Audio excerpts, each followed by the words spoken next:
There are many reasons why the Book of Enoch was considered heresy by the church hundreds of years after Jesus quoted from it and after the New Testament writers quoted from it, only one of which was that angels could have sex with women. But perhaps the biggest one that got this book kicked out of Scripture was chapter 71. Let's get into why chapter 71 was a deal breaker for the church on top of all the other things in the Book of Enoch.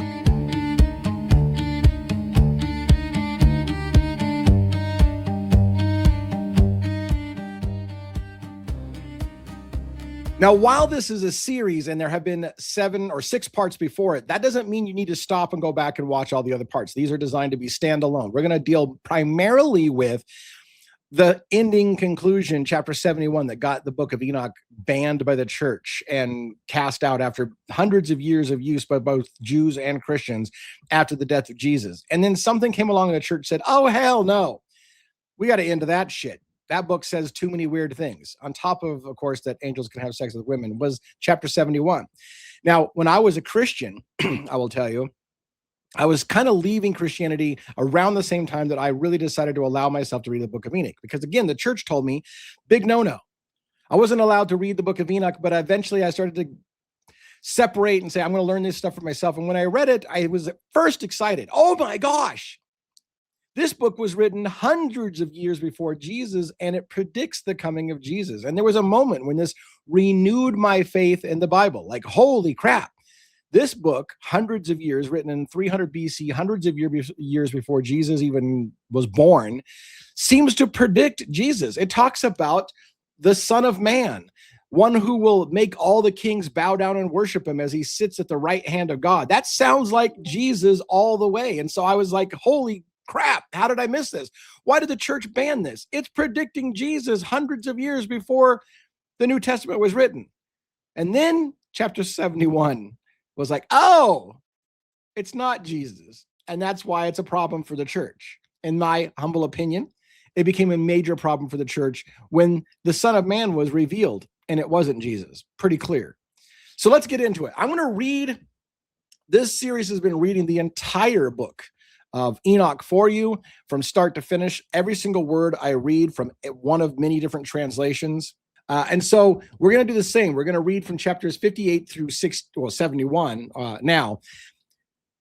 In the last video before that, we covered, there was a section of the Book of Enoch that was called the parables. And it had 3 parables. 2 of them we read in the last episode, but now we're going to deal with one. This one is a monster. So it's going to take us a while to get through it. And I'm going to try to break it down for you as best I can. On the screen, we will start with the 3rd parable from chapters 58 through 69, and then we'll end on 71. So again, now bear with me. I'm going to read it verbatim. So it's a little bit dry in that regards, but then where you see highlights, a lot of times I'll add extra commentary. So this is Enoch being shown a series of parables to explain how things work in the heavenly realms, the secrets of the heavenly realms. Enoch, who was the most righteous man on earth, he walked with God every single day, and then God took it. He was no more because God took him.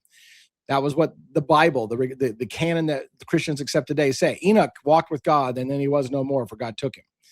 And then the Book of Enoch comes out and says, this is what God revealed to Enoch when he took him up into the heavens of heavens. So let's read this book. Again, considered scripture by the church and Jews alike for hundreds of years after Jesus was alive and died. And then at some point they said, nah, bro, we can't handle what that shit just said. 71. What? Wait for it. The 3rd parable. And I began to speak the 3rd parable concerning the righteous and concerning the chosen. Blessed are you, righteous and chosen, for glorious will be your lot. The righteous will be in the light of the sun, and the chosen in the light of everlasting life. The days of their life will have no end, and the days of the holy will be innumerable. Now, I highlighted this because it gets confusing. At places, we get told about things like eternal life and in eternal damnation. But at other times, it'll say that the righteous will grow old in peace. Well, why do you grow old if you have no end of days? So there is confusion. A lot of verses talk about how they'll have life with no end. That sounds like immortality. And then it says that they'll grow old and they'll die peacefully. So which one is it? It gets confusing. And the days of the holy will be innumerable. They will seek the light and find righteousness with the Lord of spirits. There will be peace for the righteous in the name of the eternal Lord. And after this, it'll be said to the holy ones that they should seek in heaven the secrets of righteousness and the lot of faith. And I pointed out a lot of the book of Enoch is talking about secrets. The heavens have secrets that mortals were not supposed to know about. In fact, I argue, and this is where I get a little controversial, I argue that books like the Book of Enoch made it clear, and even the Bible has it, but you have to know books like the Book of Enoch to get the context, that man was created as nothing more than animals. We weren't supposed to understand about the heavenly realms. We weren't supposed to understand about the difference between the gods and the mortals. We were dumb animals. That's the way it was designed to be. And our sin was being awakened to the fact that we might be a little bit more than just animals. And our sin was wanting to be like the gods. That was the big mortal sin. We wanted to be like the gods. How come we just have to be dumb animals rutting around here like a bunch of beasts on the planet? Well, that's because that's what you were designed to be. You were designed to be nothing more than beasts rutting around for the gods to watch a zoo. And our sin was awakening and going, hey, I don't want to just be an animal for your enjoyment. I want to be like you guys. And that was a problem. All right. For the sun has arisen upon the earth, and darkness has passed away. There will be light that does not cease, and to a limit of days they will not come. For darkness will first have been destroyed, and light will endure before the Lord of spirits. And the concept that light is good, darkness is bad, carries all throughout this. We can just leave it there. The light of truth will endure forever before the Lord of spirits. Now we talk about the secrets of the winds and other heavenly phenomena. In those days, my eyes saw the secrets of the lightnings and the luminaries and their laws. And again, this is going to get big because this whole series, the Book of Enoch, is going to start to dovetail into astrology and the idea that planets are conscious, that lightning is conscious, that wind is conscious, that they are actual angels with conscious thought and purpose that are behind those things. That is something that plays out all through the Book of Enoch. Everything. The wind, the rain, the lightning, the thunder, they're all conscious. They have thought, and they do things, and they obey orders, and so on and so on. They flash for a blessing or for a curse, and the Lord of spirits wills. As the Lord of spirits wills. And there I saw the secrets of thunder, and how when it crashes in the heights of heaven, its sound is heard in the dwelling places of earth. As above, so below. And I have another series that I'm doing on this channel, if you're interested in this kind of stuff, of more of that esoteric teaching of the occult masters. As above, so below. What happens in the heavens is played out on earth. Planets in their movements affect life on earth. Conscious beings up there impact the mortal lives of men. On and on and on. As above, so below. So this is talking about that same kind of concept. As the lightning, as the thunder crashes in the heights of heaven, the sound is heard down on earth. He showed me how the sound of the thunder for peace and blessing or for a curse, according to the words of the spirits. Sometimes thunder is good. It harkens rain and it brings life to trees and waters the earth. And other times it can be bad and devastating and start fires and things like this. So it's got good and bad. After that, all the secrets of the luminaries and the lightnings were shown to me. So Enoch is being shown secret things about how the heavenly realms, the stars, the lightning, all of that is not just science. There's consciousness behind it. That would be the secret, in my opinion. The secret is everything is conscious. Everything is universal consciousness. Every material object that you think is just a thing has consciousness. That might be the secret that us dumb animals were never supposed to know. This is my interpretation, but I'm going to lead you through why I came to that. How they flash for blessings and for satisfaction. And the other angel who went with me and showed me what was hidden told me what is first and last in heaven, in the height and beneath the earth, in the abyss, and at the ends of the heaven on the foundations of the earth, and in the storehouses of the winds, how the winds are divided and how they are weighed, and how the springs of the winds are divided and numbered according to the power of the wind, and the power of the light of the moon, and according to the power of righteousness, and the divisions of the stars according to their names, and how all the divisions are made. So again, the star, the moon, the winds, all these things have names. The Lord of spirits, the Almighty God, knows them as entities, as conscious beings, and they have names, but we kind of experience them as just phenomena because we don't know the secrets of the heavens. That's kind of the idea. And the thunders according to the places where they fall, and all the divisions that are made among the lightnings, and they may flash, and their host that they may obey at once.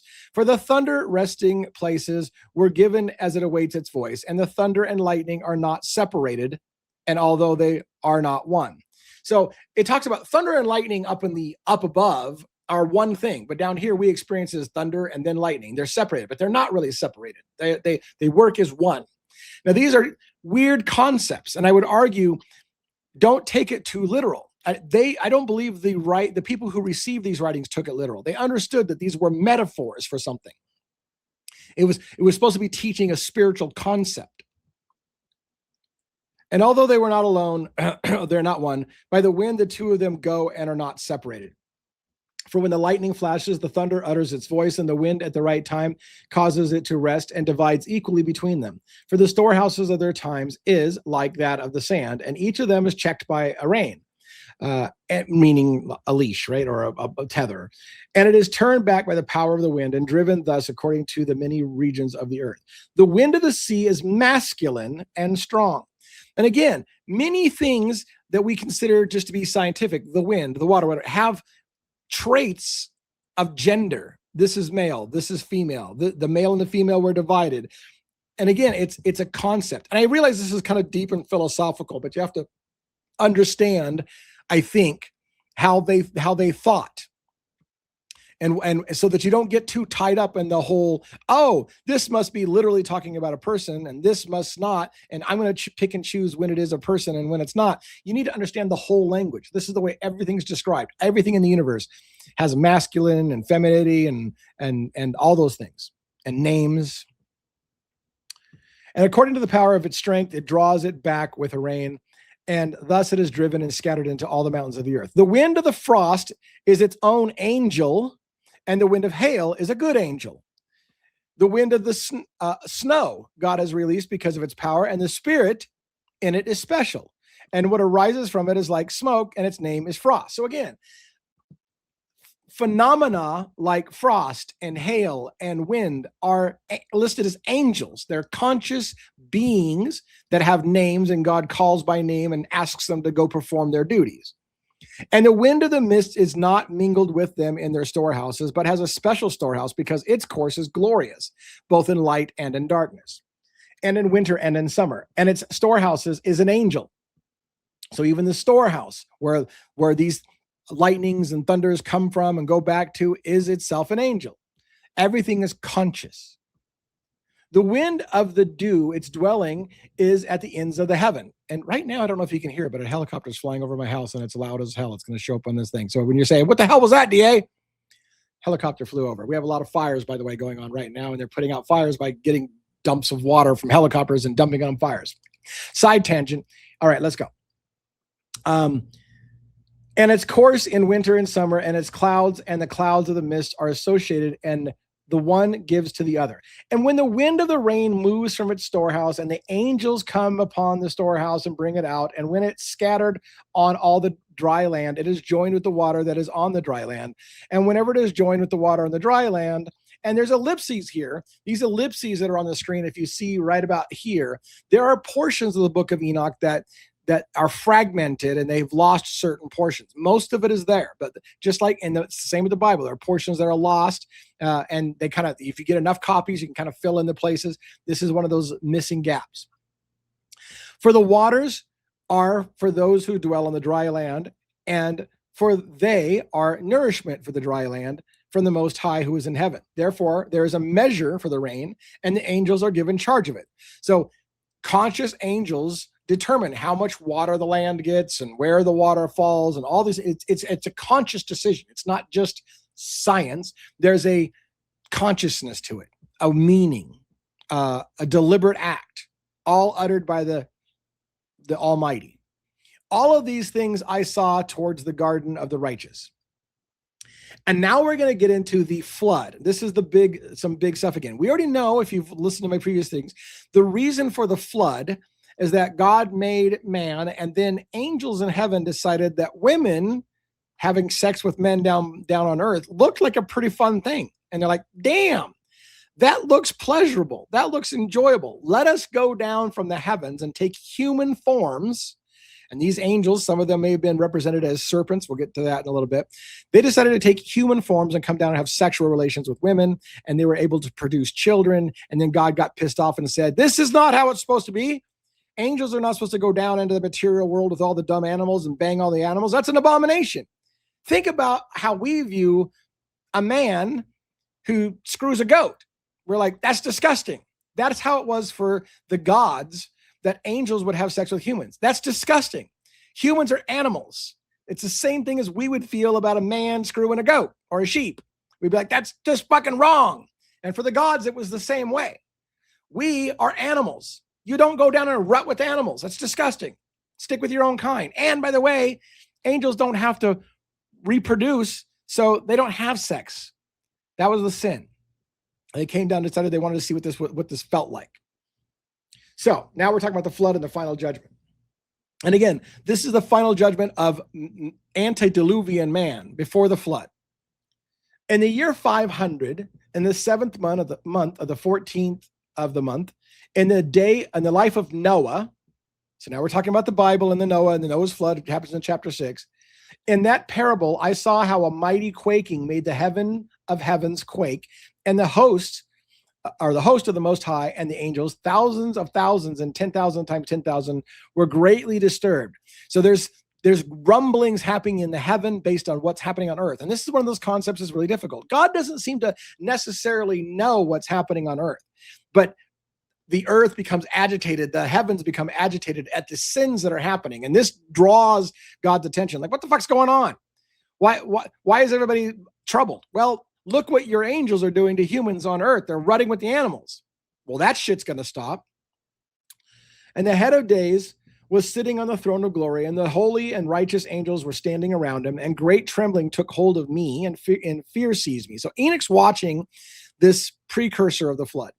And my loins were crushed, and my kidneys were loosed, and I fell on my face.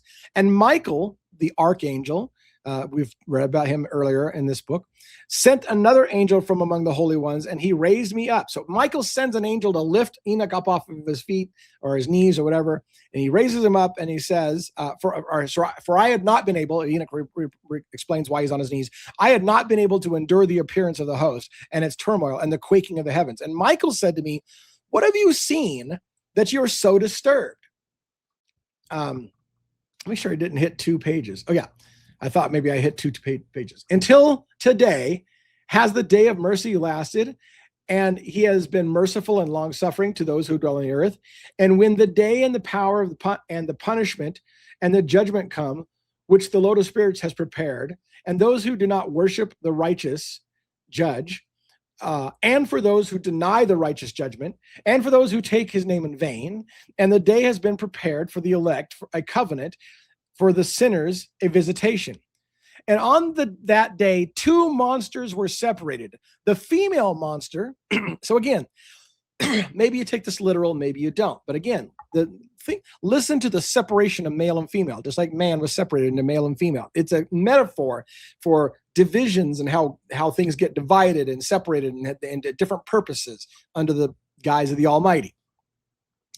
And on that day, 2 monsters were separated. The female monster, whose name is Leviathan, to dwell in the depths of the sea above the fountains of the earth.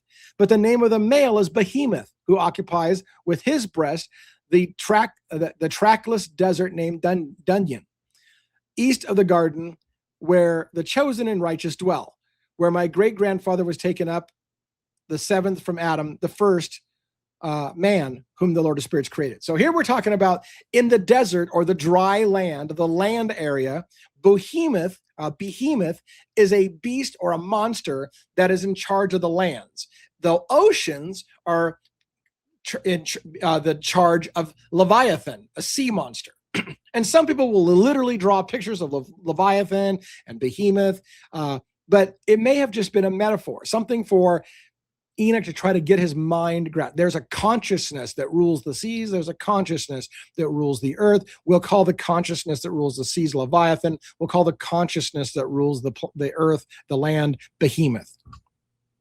And I asked another angel to show me the might of those monsters, how they were separated in one day and were thrown into the depth of the sea and the other into the dry land of the desert. So again, Behemoth and Leviathan. So there's one consciousness, and the Lord of Spirits divided them and put one part of that consciousness in the ocean and one part of the consciousness in land, and together they rule the earth. And he said to me, "Here, son of man, you wish to know what is hidden." And the angel of peace who was with me said, "These two monsters, prepared according to the greatness of the Lord, will provide food for the chosen and righteous." So when you think of the word monster, and by the way, I've got a mythological professor that's going to be coming on this show pretty soon to talk about mythology and the idea, and it's even the Oxford Handbook of Mythological Monsters or whatever. It's going to talk about monsters, but monsters in this context doesn't necessarily mean bad. Monsters are just like great and mighty beings that rule over. So that Leviathan and they're going to provide food for the righteous and the chosen. That can't be a bad thing. How's that monstrous? Well, maybe monstrous to the evil people, but anyways. So that the punishment of the Lord of Spirits rests upon them, in order that the punishment of the Lord of Spirits not go forth in vain. And the children will be killed with their mothers, and the children with their fathers. Now, we're probably talking about the children of the watchers, but we'll get to that more here in a bit. I hope you're with me. I know this seems a little dry, but really, we got to get to that big 71 so you can get the payoff, right? When the punishment of the Lord of Spirits rests upon them, afterwards will be the judgment according to his mercy and his long suffering. And now we're talking about a section that they label here, the angels prepare to gather the righteous. I've said it before, but these headings are not in the text. This is the author's way of trying to tell you where a break in thought comes. It's not in the original text. That's just something the author added to help you organize and see where the next section starts. And I saw in those days long cords were given to those angels, and they took for themselves wings and flew and went toward the north. And I asked the angel, "Why do these take cords and go?" And he said to me, "They went so that they may measure." So these cords are like rulers, so that they use cords to measure and rule and stretch out the boundaries and mark off where man should live and not live and so on. And the angel who went with me said to me, "These will bring the measurements of the righteous and the ropes of the righteous to the righteous, so that they may rely on the name of the Lord and spirits forever and ever. And the chosen will begin to dwell with the chosen. And these are the measurements that will be given to faith, and they will strengthen the righteous. And these measurements will reveal all the secrets of the depths of the earth, and those who are destroyed by the desert, and those who are devoured by the beasts, and those who are devoured by the fish of the sea, so that they may return and rely on the day of the chosen one." The chosen one. Now, this is where we're getting to chapter 71. Who is the chosen one? Who is the Messiah? Who is the anointed one? Who is going to make all men bow down and worship him and sit at the right hand of God? A human being, the Son of Man, the chosen one, son of all of that. Like, it's Jesus, everybody. I know it. I grew up in the church. We're talking about Jesus here. Shocker was, no, they're not talking about Jesus here. And that's the stunner. That's the deal breaker for the church as we continue on. "For no one will be destroyed in the presence of the Lord of Spirits, and no one is able to be destroyed." And now we're talking about the enthronement of the chosen one. It has to be Jesus. No, it's not. Not according to the Book of Enoch. "And all who are in the heights of the heaven received a command, and power and one voice and one light like fire were given to him. And that one before anything they were blessed with their voice, and they exalted and glorified with wisdom, and they were wise in speech and in the spirit of life. And the Lord of Spirits seated the chosen one upon the throne of glory, and he will judge all the works of the holy ones in the heights of heaven." This Son of Man, which is a man, Son of Man is a term that refers to human beings. So one of us dumb animals, a human being, will be given the ability to judge angels, the works of the holy ones. And man will judge over the works of the holy ones. And we're going to get told that man and angels are the same in the Almighty. Angels are just workers for God. Men are just workers for God. Whereas angels and men may be the same thing. The problem is when men wanted to become like the gods.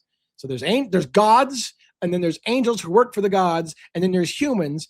And we're kind of like angels. We're on that same maybe par level. But the mistake of angels or man was thinking that we could be like the gods. All right. So, and when he lifted up his face to judge their secret ways, according to the words of the name of the Lord of spirits, and their paths, according to the ways of the righteous and judgment of the Lord of spirits, they will all speak with one voice and bless and glorify and exalt and sanctify the name of the Lord of spirits. And all the hosts of heaven will cry out, and all the holy ones in the heights, and the hosts of the Lord, the cherubim, the seraphim, and the ophanim. These are categories of angels, and the seraphim angels may be depicted as serpents all throughout the Bible. We're going to talk to, again, a professor of mythology to talk about where did all the serpent language go? All through Greek mythology, there are serpents or serpent-like beings. And in the Bible, in the Hebrew scriptures, there are serpents and serpent-like beings. Where are they all getting the idea that wise and powerful creatures are serpent-like? Anyways, and all the angels of power and all the angels of the dominions and the chosen one and all other hosts who are on the dry land and over the water on that day. And they will rise one voice, or they will raise one voice, sorry. They will raise one voice, and they will bless and glorify and exalt with the spirit of faithfulness, and with the spirit of wisdom, and with the spirit of long suffering, and with the spirit of mercy, and with the spirit of judgment and peace, and with the spirit of goodness. And they will all say it with one voice, blessed is he, and blessed is the name of the Lord of spirits forever and ever. And all who sleep not in the heights of heaven will bless him. And all the holy ones who are in heaven will bless him. And all the chosen who dwell in the garden of life.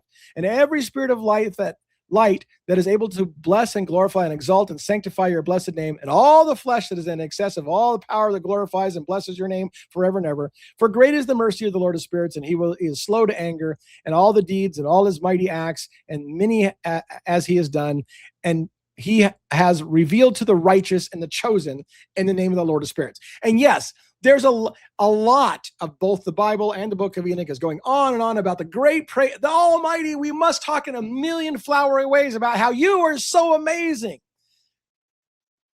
I may be jaded. I'll put aside some of those thoughts for the moment. All right. Now we're talking about the chosen one who presides over the great judgment. It's got to be Jesus. That's what the church thought. That's what probably the New Testament writers probably were trying to make the illusion. The problem is it's not what chapter 71 says, and that became the major problem. And thus the Lord commanded the kings and the mighty and the exalted and those who possess the land. And he said, open your eyes and lift your horns if you are able to recognize the chosen one.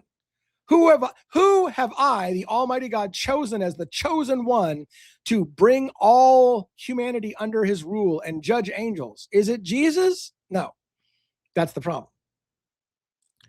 And the Lord of spirits seated him upon the throne of his glory, and the spirit of righteousness was poured over him, and the word of the mouth will slay all the sinners.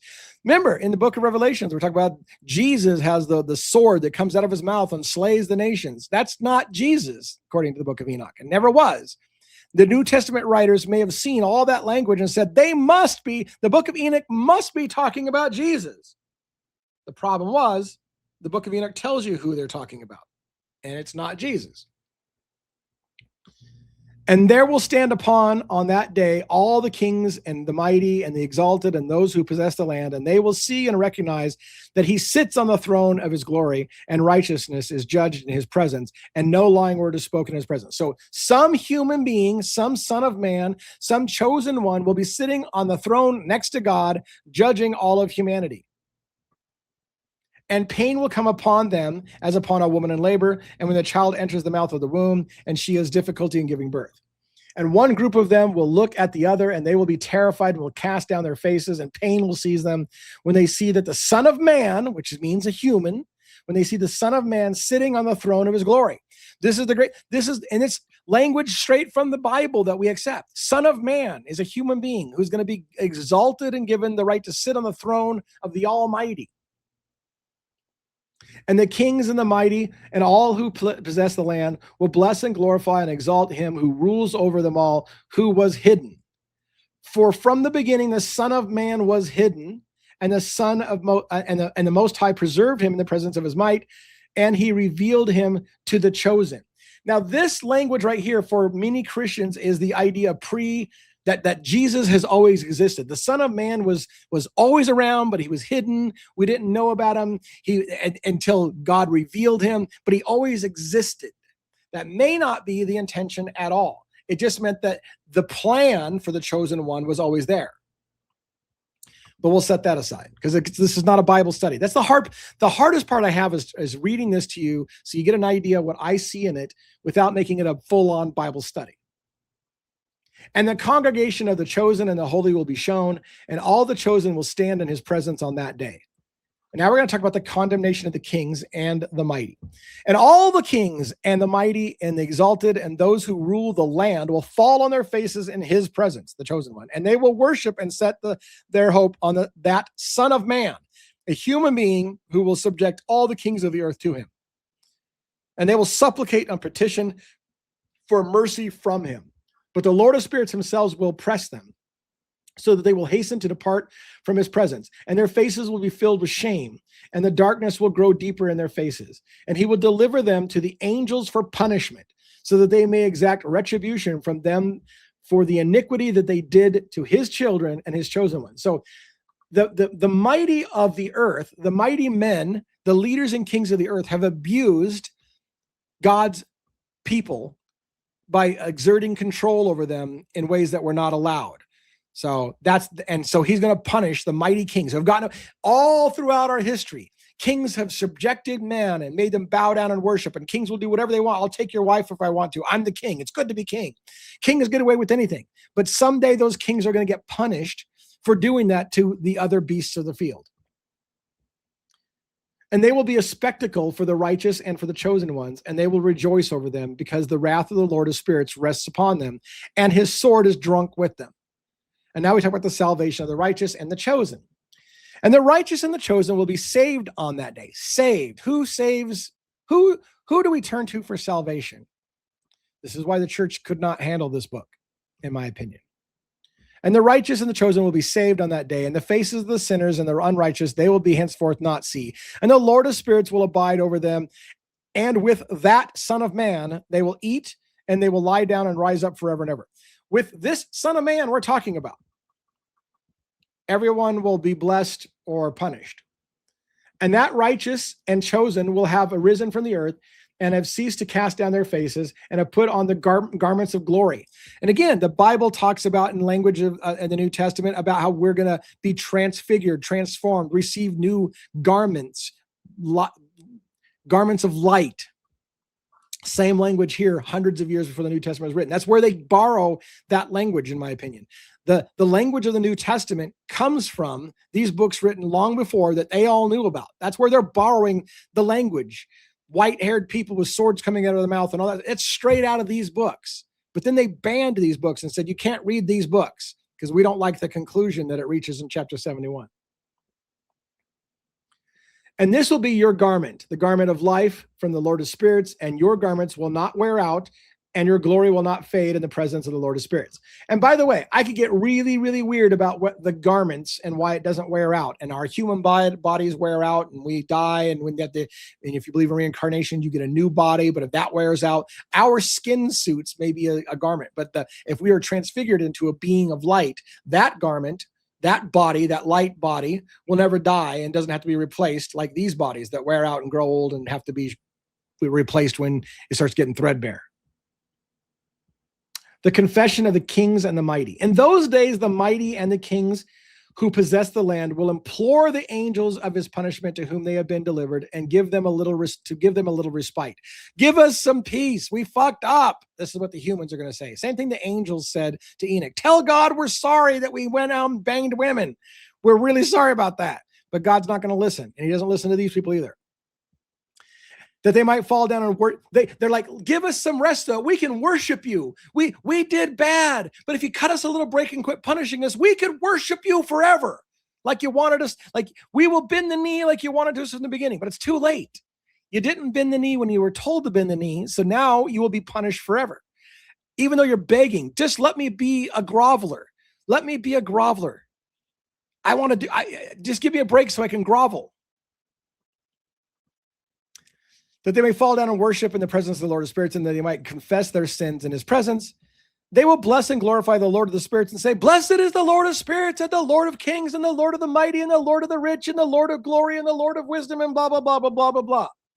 Your power is splendid and every secret for all the generations and your glory forever and ever. Deep are all your secrets without number. They're like, we will kiss your ass for eternity. Just quit punishing us. We'll kiss your ass for eternity. All we'll do is sing your praises. You are amazing. Holy shit. We missed it.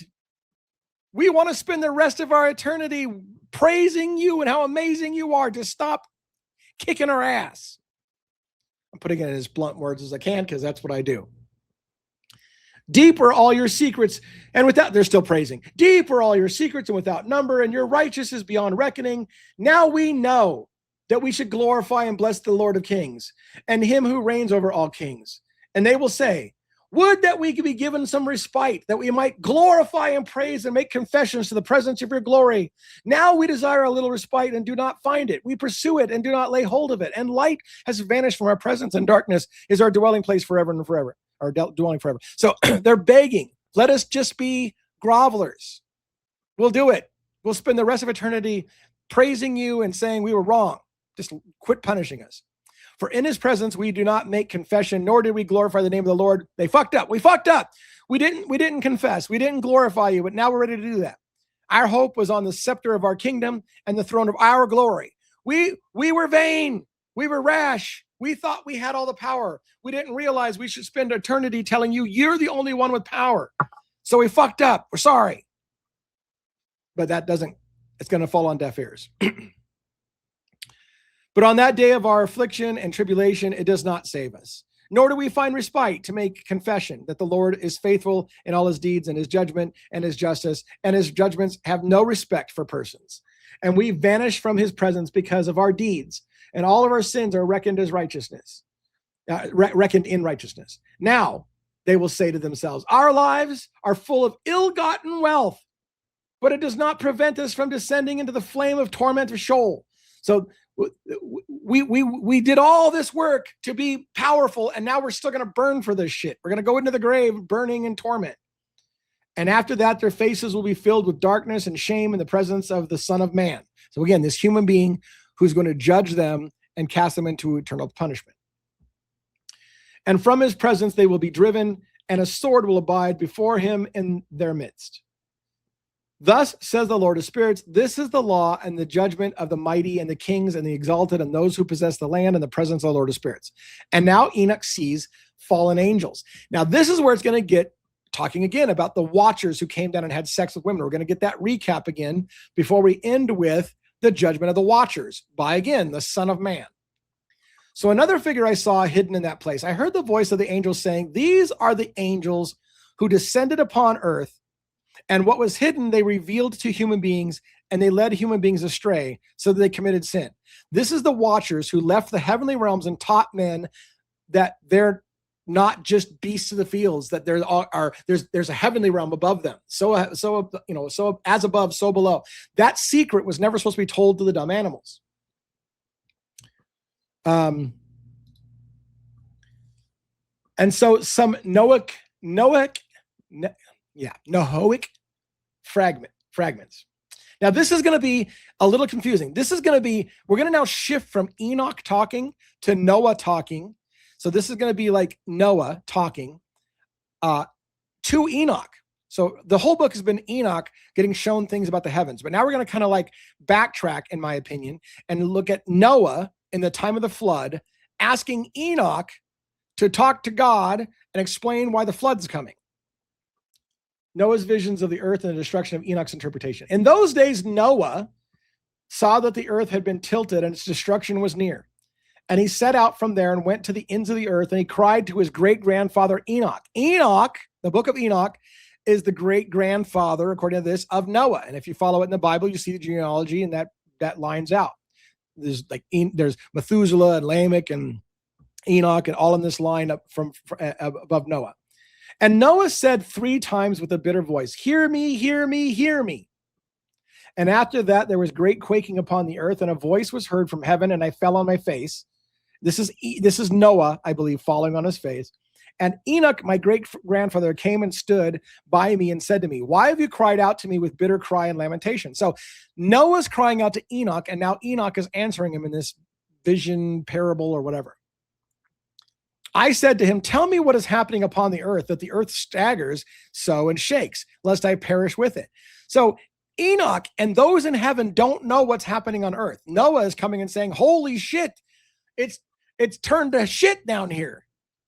But otherwise, the heavens are clueless. And after this, my great-grandfather Enoch took me by the hand and raised me up and said, go, for I have asked the Lord of spirits about the quaking on the earth. So Enoch's like, what's going on down there on earth? What? You're bringing all these problems to me. I'll go talk to the Almighty. I'll go talk to the Lord of spirits on your behalf. So now Enoch is acting like an angel. Normally human beings go to the angels and the angels take that to God and say, hey, people on earth are asking about this. What do you think? Now Enoch is serving in this role kind of like an angel. Noah calls out to Enoch. Enoch's in the heavenly realms. He's like, I'll go talk to the Almighty, see what the hell is going on down there. A command has gone forth from the presence of the Lord against the inhabitants of earth, that their end is accomplished. So God hears about this and says, screw them all, kill them all. And this is pretty quick into, I just created them. There's only been a few generations, but already kill them all. A command has gone forth from the presence of the Lord against the inhabitants of the earth, and their end is accomplished, for they have learned all the secrets. They have learned all the secrets of the angels and all the violences of the Satans, the accusers, that's what Satans mean, and all of their powers, the hidden secrets, and all of the powers of those who practice sorcery and the powers of brightly colored garments. Brightly colored garments. I would say that the spiritual beings above us are depicted as having light bodies. They're bodies of light. They're garments of light. That's what the brightly colored garments, I think, are. But down here, we have flesh and blood, brown, ugly, whatever, skin suits. That's what makes us different. Spiritual beings have garments of light that don't wear out. They're complete. They got bodies, they got form, but it's a light body. And that body never dies. It's made out of light. But we have flesh and blood, and it's material, and it dies, and it wastes away, and it gets holes, and it breaks down and has to be replaced.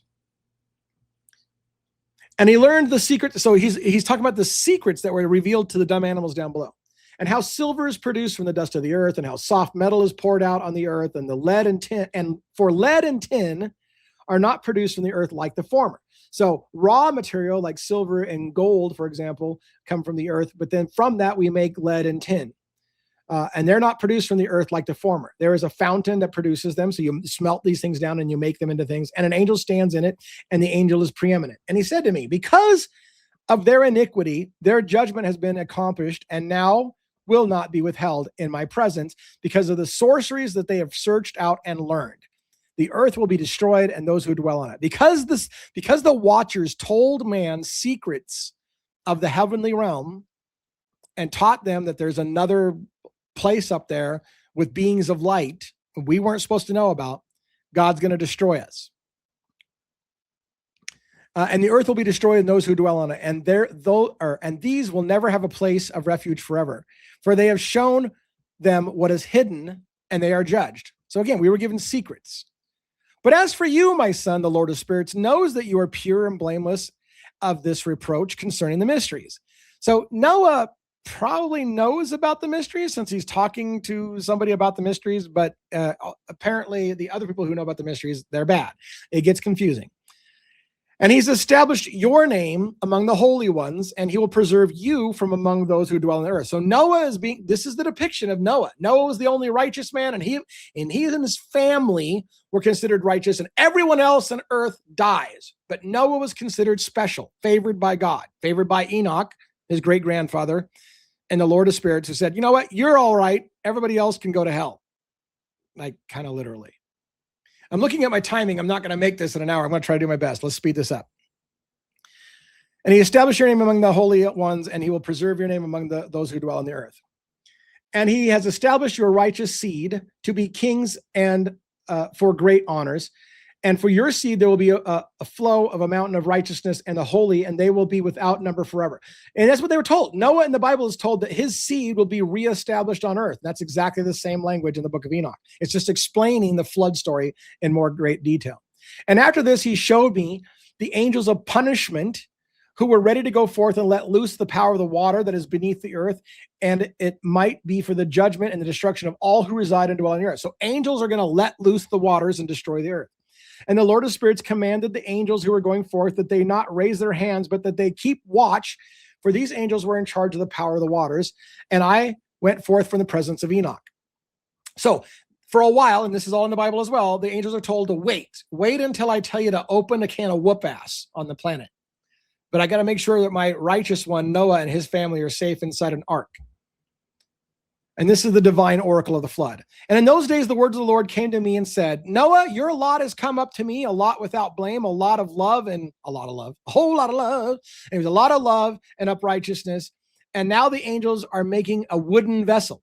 Now, in the Bible, we're told that Noah was given the instructions to make the ark and told exactly how to make it. But here we're saying the angels are making the ark for him. And when the angels have completed that task, I will put my hand on it and protect it. And from it will come the seed of life, and a change will take place so that the earth will not remain desolate. So God is going to re-people the earth after the flood. This is a bigger description of it. And I will establish your seed in my presence forever and ever, and I will scatter those who dwell with you, and I will not again bring temptation into the face of the earth. Now here, okay, and they will be blessed and multiplied on the earth in the name of the Lord. This is the problem. This is the problem with my understanding. God wipes out the earth and promises that no more temptation will befall the earth. And immediately Noah sins, almost immediately after the flood, and sin starts right back up again. And now thousands of years go by and we're ready for the judgment to happen again. But God promised, one, I know all things, but I didn't see this one coming. So now I'm going to be pissed off and I'm sorry I even made bad. So I'm going to kill them all. But I promise this won't happen again. And then immediately it starts happening again. So what the hell's going on here? How do we reconcile the Almighty God who knows all things but didn't see sin coming, then gets sorry he even made man and decides, I'm just going to do a reset, I'm going to wipe everybody out, but this shit will never happen again. And then it immediately starts happening again. You can't have it both ways. You can't have the Almighty God who sees all things and knows all things but didn't see it coming twice. Anyways, a vision of punishment. And he will confine those angels who showed iniquity in that burning valley that my great-grandfather Enoch had shown me previously in the west by the mountains of gold and silver and iron and soft metal and tin. And I saw that valley in which there was a great disturbance and troubling of waters. And when all this happened, from that fiery molten metal and the troubling of the waters in that place, the smell of sulfur was generated, and it mixed with those waters, and the valley of the angels who had led humans astray burned beneath that ground. So they're talking about a place of sulfur and brimstone and fire where the angels that caused man to get to sin and learn all the secrets that they were not dumb animals, they all burned together in this big molten lava pit. And through the valleys of that area, rivers of fire issue where those angels will be judged who led astray all those who dwell on the earth. Can I get us to where I want to be in the next 12 minutes? Probably not. I'm going to do my best.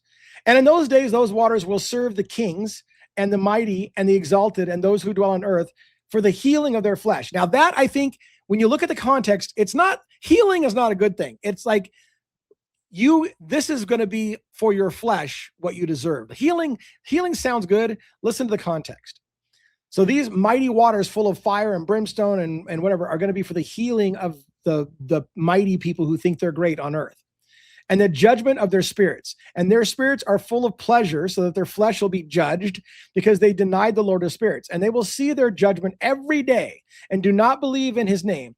And the more their flesh is burnt, the more a change takes place in their spirits forever and ever. So as they get tormented by this healing water full of fire and brimstone, they get healed, they get purged of their sins, and they change from their torment and their punishment. So that's how they get healed. They get healed by being burned and tortured, and that's a healing to their flesh. And the more their flesh is burnt, and the more the change takes place in their spirits forever and ever, because before the Lord of spirits, no one speaks a lying word. For judgment will come upon them because they believe in the pleasure of their flesh, but they deny the Lord of spirits. And those same waters will be changed in those days, for when those angels are judged in those waters, those springs of water will change their temperature. And when the angels come up, the waters of those springs will be changed and become cold. So at some point after the people have been punished with fiery water, the waters will be changed and become waters that are good and cold and soothing. And I heard Michael answer and say, this judgment with which the angels are judged is a testimony for the kings and the mighty who possess the land. For these waters of judgment, the fire and brimstone stuff, serve for the healing of the flesh of the kings. We're going to heal you by torturing the shit out of you until you're purged. And for the pleasure of their flesh, they do not see and do not believe that those waters will be changed and become a fire that burns forever. And after this, my great-grandfather gave me the explanation of all the secrets in the book and the parables that were given to him, and gathered them for me in the words of the book of parables. So this hints that a book was given to Noah called the Book of Parables that we've lost to history. But the secrets of the heavens, Enoch showed Noah, and so Noah knew the secrets and again, why is it okay for Noah to know the secrets of the heavens when the secrets of the heavens were what caused God to destroy us in the first place? Anyways, now a conversation between Michael and Raphael, and we're at 68. We got to make it to 71. And on that day, Michael answered and said to Raphael, the power of the Spirit seizes me and aggravates me because of the harshness of the judgment of the secrets, the judgment of the angels. For who can endure the harshness of the judgment that has been executed before which they melt? And again, Michael answered and said to Raphael, who is there who would not soften his heart over it, and whose kidneys would not be troubled by this word? Judgment has gone forth against them who have not led them out of this. So he's basically saying, who wouldn't, that they're being tortured all this time, not soften and become better, I guess, right? But when they stood before the Lord of Spirits, Michael spoke to Raphael, I will not take their part under the eye of the Lord, because the Lord of Spirits is angry with them because they act as if they were like the Lord. Again, the problem of the dumb animals was thinking that they could be like the gods. Therefore, everything that is hidden will come upon them forever and ever, which sounds like forever. And no angel or human will receive their lot, but they alone have received their judgment forever and ever. And after this judgment, they will trouble them and aggravate them because they have shown this to those who dwell on the earth. Now, here's the last, we're rushing in, 69. We're going to only make it to 71, I think, and we're going to finish up. The conclusion, who is the chosen one that's going to do all this judgment of the angels and the mighty, and all nations will bow down and worship him? But now we're going to cover those angels. And I want to point out again, the confusion here is we're going to give two lists. Here are the angels who sinned. And Samyaza, again, is the leader. And Azazel is one of them. And then they're going to give the list again, but the list and the order changes, and that's where it gets confusing. All right, so here we go. And I can't explain it to you, so just listen. Look, the names of those angels, and these are the names, and the first is Samyaza. Samyaza was the first angel that said, let us go down, take human forms, and have sex with women, but I don't want to do it alone, so we all are going to make an agreement, all of us, and we're going to do this together. And if I get punished for this, you all get punished for it. And yet, ultimately, Azazel, one of these angels, not Samyaza who led the whole thing, but one of them is going to be blamed for all of this. And that's the confusing part to me as well. Why is Azazel blamed for all of the sins of the watchers when it was Samyaza that said, let's go do this? Are we all going to do this? Let's all do it. So the first is Samyaza, and the second is Artakoff, and the third is Ramashel, fourth Kokabel, fifth is Turel, sixth is Ramul, the seventh is Daniel, the eighth is Ezekiel, the ninth is Baraquel, the 10th is Aziel, which also could be another spelling of Azazel, so that gets confusing. The 11th is Hermani, the 12th is Material. I'm slaughtering some of these. The 13th is Basasel, the 14th is Ananel, the 15th is Turel, the 16th is Shamsael, the 17th is Shariel, the 18th is Tamil, the 19th is Turiel, the 20th is Yamael, the 21st is Azazel. Now, Azazel is going to be blamed for everything. These are the chiefs of their angels and their names. So there was more than these that sinned and came down, more watchers, but these were their chiefs. And under them were others that were below those chiefs. These are the chiefs of their angels of their names, and the leaders of their hundreds. So they're leaders of hundreds, and leaders of their 50s, and leaders of their 10s. So there's like an army, right? And there's generals and below and below. All right. And now we go through another list. And the name of their first was Yekon. This is the one who led all the children of the angels astray and brought them down upon the earth and led them astray through the daughters of men. Now, this is the part that gets confusing. Samyaza is the one that brought them all to come down here. And now we hear about Yekon, who is one of the angels who led everybody astray and brought them down to earth so that they could have sex with the women on earth. And the name of the second is Asbel, which is not the same second over here. This one gave evil counsel to the children of the holy angels and led them astray, so that they ruined their bodies through the daughters of men. So another angel that was banging women on earth. And then the name of the third is Gadriel. Now this one's super interesting. Gadriel, this is the one who showed all the blows of death to the sons of men. So he taught them war, which, by the way, is attributed to Azazel. So what I'm having to guess, if I were to try to explain this to you, is Azazel is like that chief. And these are subdivisions, because Azazel's blamed for teaching women how to seduce angels, how to give them instruments of war, how to give them makeup. These seem to be, if my best guess, is the underlings below Azazel. So we're getting other names of people who work under Azazel, I think. So the name of the third is Gadriel. This is the one who showed all the blows of death to the sons of man and led Eve astray.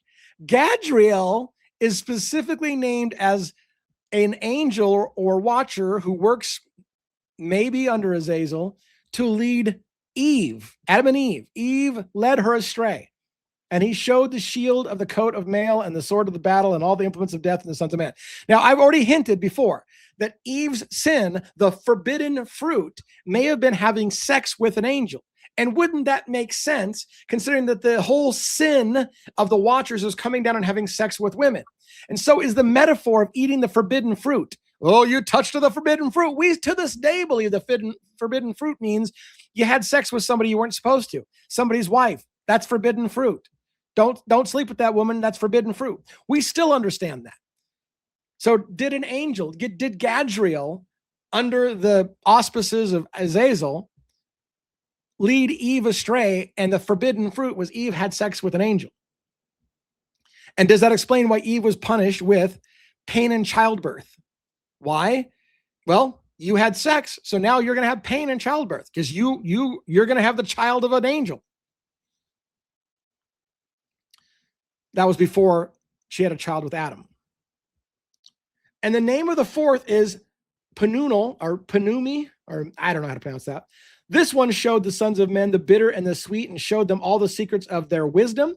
He gave humans knowledge about writing with ink and papyrus, and therefore many went astray from the old and forever and to this day. So when man learned to write, he was able to pass on the secrets of the heavens to other people, which is another big sin. We were supposed to be dumb animals. We weren't supposed to learn reading and writing and advanced things and want to be civilized and become like the gods and build great buildings. We weren't supposed to do that. That's why God gets pissed off in the Bible when we start building the Tower of Babel. If they can do this shit, then they can do anything. Let's go down and confuse their language. This whole, the beasts of the field getting organized to try to be like us is not tolerable. Even that's in the Bible, in my opinion. Shit. I'm 2 minutes away from, let's keep going. We're not going to make it, but I'll do my best. For humans were not born for this purpose, to confirm their trustworthiness through pen and ink. Humans were born to be dumb animals. You weren't meant to learn shit. You weren't meant to know the secrets of the heaven. You were meant to be animals. And it's specified right here. Humans were not born to learn shit and use pen and ink. Humans were not created to be different from the angels so that they should remain pure and righteous. And death, which ruins everything, would not have laid its hand on them. But through this, their knowledge, they are perishing. And through their power, it devours us. We're supposed to be servants like the angels, working for the Almighty, not to view ourselves as able to be like the Almighty. And the name of the fifth is Castia. This is the one who showed the sons of man all the evil blows of the spirits and demons and the blows of the foetus in the womb. Looks like fetus, foetus in the womb, so that it aborts, and the blow of the soul and the bite of the serpent and the blow that comes in that that noonday heat, the son of the serpent, whose name is Tabet. Now, how much further do we have to go? We're almost to the end, but goodness. I want to read every word so that you get it all. The angels in the cosmic oath. This is the number of Casbael, the chief of the oath, which he showed to the holy ones when he was dwelling in the high in glory, and its name is Becca.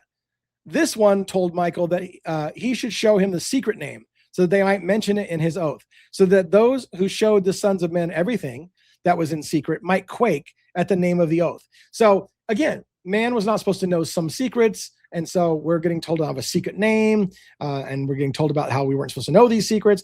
And this is the power of this oath, for it is powerful and strong. And he placed this oath, Akka, in the hands of Michael, the archangel. And these are the secrets of this oath, that they're strong through this oath. And through that oath, the heaven was suspended. And again, ellipses shows a large section probably is missing. Before the ages were created forever. Through it, the earth was founded upon waters, and from the hidden recesses of the mountains came forth beautiful waters from the creation of the ages and forever. And through that oath, the sea was created, and as its foundation for the time of wrath, he placed it in the sand, and it does not pass over it from the creation of the age and forever. And through that oath, the pillars of the deep were made firm, and they have stood and are not shaken from their place from the old and forever. The word of creation may be what this oath is. The word of creation, an occult idea. There's a word that creates, and you can say the word and uncreate all things. It's a word. It's an oath that made all things come into existence.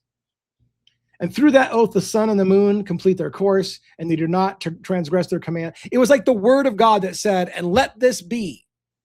If you learned that word, you can unmake all of everything that's happened, is the idea, I think. And through this oath, the sun and the moon complete their courses. They do not transgress their commands from their old and forever. And through that oath, the stars complete their courses, and he calls them their names and their answer from old and forever. And likewise, the spirits of the waters and the winds and all the breezes in their pass and from the quarters of the winds. And there are preserved the voices of thunder and the lightning and the light of the lightnings.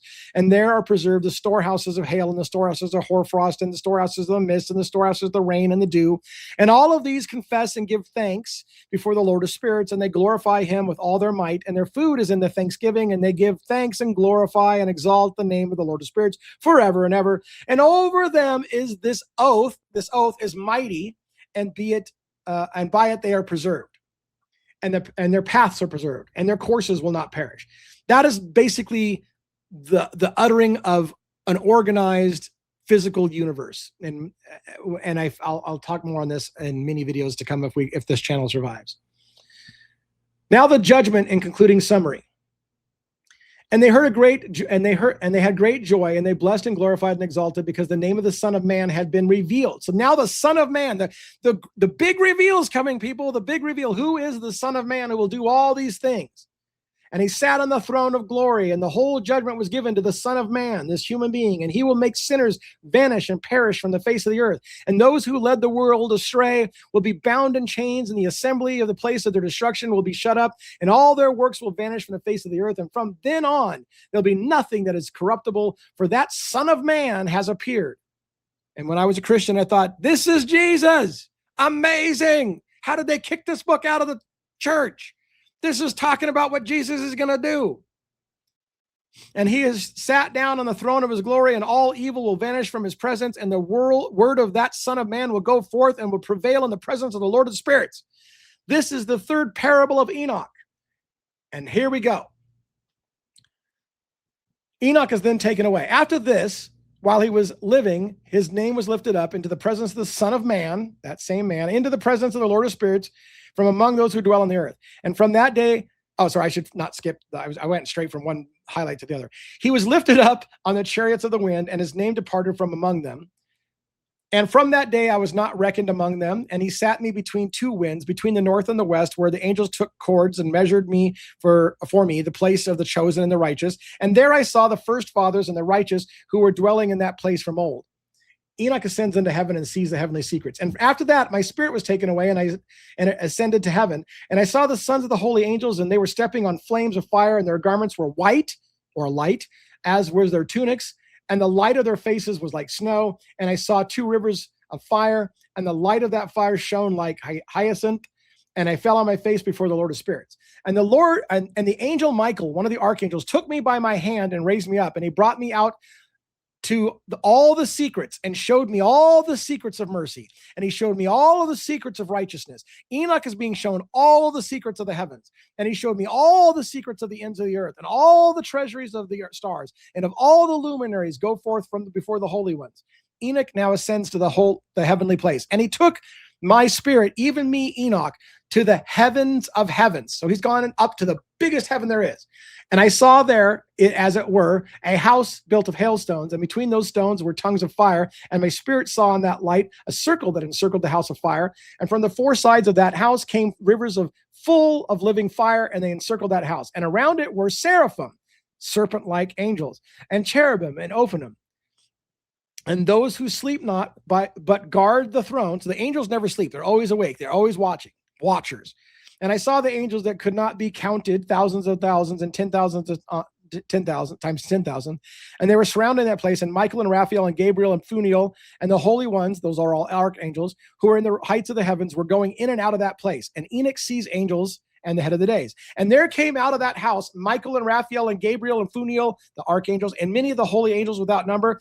And with them was the head of days, the Almighty. And his head was white and pure as wool. And his garments were indescribable. And I fell on my face, and all my flesh melted, and my spirit was transformed. And I cried out with a loud voice with a spirit of power and blessing and praise and exalted. And those blessings that went forth from my mouth were acceptable in the presence of the head of days. Enoch, now, this is the shit, is identified as that son of man. And that head of days came with Michael and Raphael and Gabriel and Funiel, the archangels, and thousands and 10,000 of angels. And he came to me, Enoch, and greeted me with his voice. And he said, "You, Enoch, are that son of man who was born for righteousness, and righteousness dwells in you. And the righteousness of the head of days will not forsake you." And he said to me, "He proclaims peace to you in the name of the age that is to be. You are this son of man." And from there, peace has proceeded from the creation of the age, and thus you will have it forever and forever. All who walk on your path since righteousness will never forsake you. With you will be their dwelling, and with you their lot. And from you they will not be separated forever and forever. And thus there will be length of days with the Son of Man, which you are that Son of Man. And there will be peace for the righteous and the path of the truth and righteousness in the name of the Lord of spirits forever and ever. And that may be the biggest reason why the church said, "Oh, fuck no. Jesus is the one that saves humanity. Jesus is the one that the Almighty has appointed to sit down at his right hand." But Michael and all the archangels said, "Hey, we're going to show you about this great chosen one, the Son of Man that everyone will bow down to." And here's the shocker. You're it, buddy. You are the Son of Man. Let me know what you think about this interpretation, this reading. Hope you're enjoying this series. There is much, much more to go. We're going to be coming into astrology very heavy about the ordering of the planets and the stars and zodiacs and crazy, crazy shit in the Enochian calendar. It gets wild. So stay with it. Have a good day.